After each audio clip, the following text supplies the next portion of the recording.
Hello मेरे future के toppers, कैसे हो। मैं सुभाष कुमार जो आप सभी को आपके अपने यूट्यूब चैनल एसिड एकेडमी में हार्दिक स्वागत करता हूं। जैसा कि हम लोग जानते हैं कि हम लोग क्लास में डाइवर्सिटी इन लिविंग ऑर्गेनिज्म के बारे में बहुत ही डिटेल से बात कर रहे हैं और आज की क्लास में हम लोग बात करेंगे प्लांट किंगडम को बहुत ही डिटेल में। प्लांट किंगडम के कितने टाइप्स होते हैं, कितने ग्रुप में उनको बांटा गया है, ये सारी चीजों की बात इस क्लास में पूरे डिटेल से करेंगे। तो चलिए स्टार्ट करते हैं।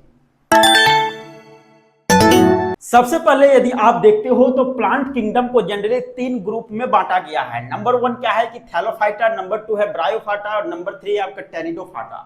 ठीक है ना। तो थाइलोफाइटा में यदि देखते हैं तो थाइलोफाइटा में क्या होता है कि थाइलोफाइटा में रूट नहीं होते हैं।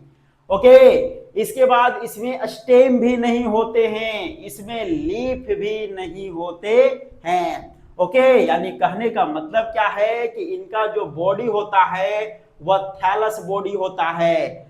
यानी इनका जो बॉडी है, इनके बॉडी में रूट स्टेम लीफ का पता ही नहीं चलता, सब एक ही जैसा दिखते हैं।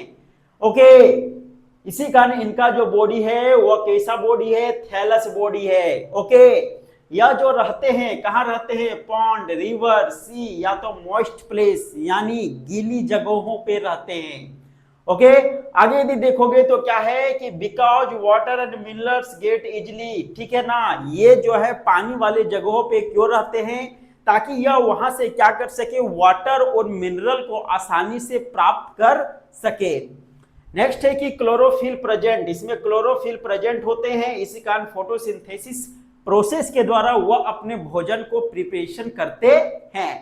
ओके, जैसे कि हो गया स्पाइरोगायरा हो गया, चारा हो गया, उलोथ्रिक्स हो गया, ठीक है ना, ये सारे क्या है आपके थैलोफाइटा के एग्जाम्पल हैं। उसके बाद यदि आप इधर बात करोगे तो नेक्स्ट है आपका ब्रायोफाइटा। ब्रायोफाइटा में क्या होते हैं, लीफ तो होते हैं, स्टेम भी होते हैं, लेकिन रूट नहीं होते हैं।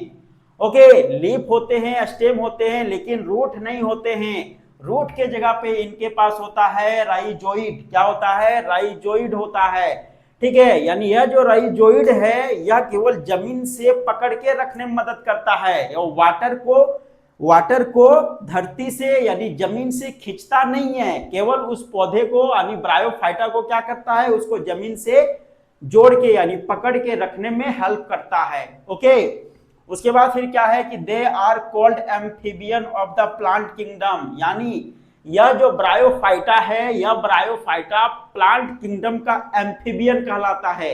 जैसा कि हम लोग जानते हैं कि एम्फीबियन जो होता है वह एनिमल किंगडम में होता है, लेकिन प्लांट किंगडम में यदि किसी को एम्फीबियन बोला जाता है तो वह किसको बोला जाता है, ब्रायोफाइटा को बोला जाता है। क्यों, क्योंकि भले ही क्या करते हैं कि जमीन में रहते हैं, लेकिन यदि इनको फर्टिलाइजेशन करना है, ठीक है, तो यह इनको पानी की जरूरत पड़ती है, इसी कारण इसको जो है हम amphibian of the plant kingdom के नाम से जानते हैं। ओके, अब आगे यदि देखोगे तो इसमें क्या है, वेस्कुलर टिश्यू नहीं होते। वेस्कुलर टिश्यू नहीं होते कहने मतलब क्या है कि इसमें वाटर सप्लाई सिस्टम नहीं होता है। ओके, जैसे कि इसका एग्जांपल हो गया रिक्सिया हो गया, उसके बाद है मार्चेंटिया हो गया, उसके बाद है आपका फनेरिया हो गया। ठीक है ना, ये सब जो है ये सब सारे आपके ब्रायोफाइटा के एग्जाम्पल हैं। नेक्स्ट यदि देखते हो तो यहाँ पे क्या है आपका टेरिडोफाइटा। टेरिडोफाइटा में यदि आप देखोगे तो इसमें रूट होते हैं, स्टेम भी होते हैं और लीफ भी होते हैं। ओके, इसमें वेस्कुलर टिश्यू भी होते हैं, लेकिन ये सीड नहीं बनाते हैं, सीड का फॉर्मेशन नहीं करते हैं। सीड के जगह पे किसका फॉर्मेशन करते हैं, स्पोर्स का फॉर्मेशन करते हैं। ओके, और उसी से फिर क्या होता है, नए फिर टेरिडोफाइटा वाले प्लांट जो हैं वो निकलते हैं। जैसे कि इनका एग्जांपल क्या हो गया, फर्न हो गया, उसके बाद हो गया इक्विसेटम हो गया, उसके बाद है आपका लाइकोपोडियम हो गया। ये जो है ये किसके एग्जांपल है, आपके टेरिडोफाइटा के एग्जांपल है। अब चलिए आगे बात करते हैं। अब यदि यहाँ पे देखते हो तो यहाँ पे क्या है आपका जिम्नोस्पर्म। जिम्नोस्पर्म क्या होता है कि जिसमें सीड होते हैं। ओके, सीड होते हैं लेकिन फ्रूट नहीं होते हैं। हम लोग एक्चुअली में जानते हैं, ठीक है ना, कि कोई भी चीज यदि खाते हैं, फल उल, जैसे कि आम खा रहे हैं, तो आम का जो सीड है कहाँ होता है, फ्रूट के अंदर होता है। ठीक है। अब इसमें क्या है कि फ्रूट है ये नहीं है, तो फिर सीड कहां होगा, सीड ओपन में होगा, यानी सीड तो होगा लेकिन फ्रूट नहीं होगा। ओके, इसी का इसका जो सीड होता है वो क्या होता है, ओपन। ठीक है, इसी का इसको हम जिम्नोस्पर्म बोलते हैं, यानी जिम्नो का मतलब क्या हो गया, नेक्ड यानी खुली, उसके बाद स्पर्म मतलब सीड यानी खुली सीड होती है, ओपन सीड होती है। इसी का इसको हम नेक्ड सीड के भी नाम से हम जानते हैं। ओके, जैसे कि इसका एग्जांपल है पाइन हो गया, साइकस हो गया, सेड्रस हो गया। ओके, अब यदि आप यहाँ पे देखते हो तो नेक्स्ट आपका क्या है, एंजियोस्पर्म। ठीक है, एंजियोस्पर्म में क्या होते हैं कि फ्लावर होते हैं, फ्रूट भी होते हैं, सीड भी होते हैं। अब यहाँ पे फ्रूट पाया जा रहा है तो सीड क्या होगा, सीड फ्रूट के अंदर होगा, यानी सीड कैसा होगा, क्लोज्ड होगा। ओके, जैसे कि मस्टर्ड हो गया, कोकोनट हो गया। ठीक है, अब यहाँ पे क्या है कि एंजियोस्पर्म के दो भाग हैं, पहला क्या है मोनोकोट, दूसरा क्या है डाइकोट है।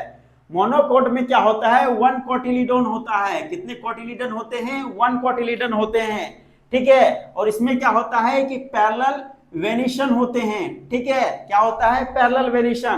पैरेलल वेनिशन का मतलब क्या हो गया कि मोनोकोट के जो प्लांट होते हैं उसके पत्तियों में पाई जाने वाली जो वेन्स होती है वे सीधी सीधी होती है, यानी पैरेलल होती है। इसी कारण उसको हम क्या बोलते हैं, पैरेलल वेनिशन बोलते हैं। ओके, इनका जो रूट होता है वह फाइब्रस होता है। ठीक है, फाइब्रस का मतलब क्या हो गया कि सारा रूट जो है एक समान दिखेगा, यानी इसमें मेन रूट नहीं पाए जाएंगे। ओके, इसी कारण इसमें फाइब्रस रूट होता है। और क्या है कि फ्लावर मल्टीपल ऑफ 3। ठीक है ना, यानी फ्लावर मल्टीपल ऑफ 3 का मतलब क्या हो गया कि ये सब के जो पौधे हैं तो उन पौधों का जो फ्लावर का कोई भी भाग, ठीक है ना, फ्लावर का कोई पार्ट, चाहे वह सेपल हो, पेटल हो, ठीक है ना, तो उनकी जो संख्याएं होती है वह 3-3 के गुणज में होती है, यानी 3-3 के मल्टीपल में होती है। हो सके तो किसी में 3 पेटल होंगे, किसी में 6 पेटल होंगे, ठीक है, किसी में 9 हो सकते हैं। अरे समझ में, तो उसी का यहाँ पे क्या लिखा हुआ है कि फ्लावर मल्टीपल ऑफ 3। ओके, अब यहाँ पे यदि आप देखते हो तो इसका एग्जांपल में है आपका राइस हो गया, वेट हो गया, मेज हो गया, शुगर कैन हो गया। ओके, नेक्स्ट है आपका डाइकोट। डाइकोट में क्या होता है, 2 कोटिलीडोन होता है। ठीक है, अब इसमें क्या है कि रेटिकुलेट वेनिशन, ठीक है ना, रेटिकुलेट वेनिशन होता है, यानी इनके जो पत्तियां होती है, पत्तियों में जो वेन्स पाए जाते हैं वे जाल टाइप के होते हैं, यानी नेट टाइप के स्ट्रक्चर में होते हैं, इधर उधर पूरा एक दूसरे से उलझे हुए होते हैं। ठीक है ना, इसी का इसको हम रेटिकुलेट वेनिशन के नाम से हम जानते हैं। ठीक है, सीधी सीधी नहीं होती है, टेढ़ी मेढ़ी होती है। और इनका जो रूट होता है वह टेप रूट होता है। टेप रूट कहने का मतलब क्या है कि इसमें एक मेन रूट पाया जाएगा, फिर इस टाइप का निकला हुआ रहता है। इस कारण इनका जो रूट होता है किस टाइप का होता है, टेप रूट। ओके, और इसमें क्या है कि फ्लावर मल्टीपल ऑफ 4 और 5, यानी फ्लावर के जो भी भाग हैं, फ्लावर के जो पार्ट हैं वह 4 और 5 के मल्टीपल में होंगे। हो सके तो कोई भी डाइकोट के जो भी प्लांट है, ठीक है ना, कोई प्लांट में फ्लावर की जो पेटल्स हैं वह 4 हो सकती है, किसी में 8 हो सकती है, किसी में 5 हो सकती है, तो किसी में 10 हो सकती है। ओके, जैसे कि इसके एग्जांपल में कौन है आपके, पी हो गए, मस्टर्ड हो गए, सनफ्लावर हो गए, रोज हो गए। अरे समझ में, तो ये जो एग्जांपल है किसके हैं, डाइकोट के हैं। ओके, आप आसानी से समझ सकते हो, जैसे कि मान के चलिए कि आप यदि चावल लेते हो तो चावल जो लेते हो तो चावल को क्या 2 भाग में आप बांट सकोगे, क्या नहीं बांट सकोगे, तो क्या हो गया आपका मोनोकोट हो गया। लेकिन वहीं पे आप यदि मटर लेते हो, ठीक है ना, मटर के छिलका को उतारते हो, ठीक है, तो मटर क्या है कि उसके अंदर में 2 भाग इस टाइप का बट जाता है। ठीक है ना, इसी को हम क्या बोलते हैं, कोटिलेडोन बोलते हैं। ओके, इसी का नहीं क्या हो गया, डाइकोट हो गया। ओके, और यह क्या हो गया आपका, मोनोकोट हो गया। तो आई होप कि यह वीडियो आपको बहुत इंटरेस्टिंग लगा होगा। वीडियो कैसी लगी हो कमेंट सेक्शन में बताइए। वीडियो यदि अच्छी लगी हो तो वीडियो को शेयर कीजिए, चैनल में यदि नहीं हो तो चैनल को सब्सक्राइब जरूर कीजिए। मिलते हैं नेक्स्ट पार्ट के साथ नेक्स्ट वीडियो में, तब तक के लिए धन्यवाद।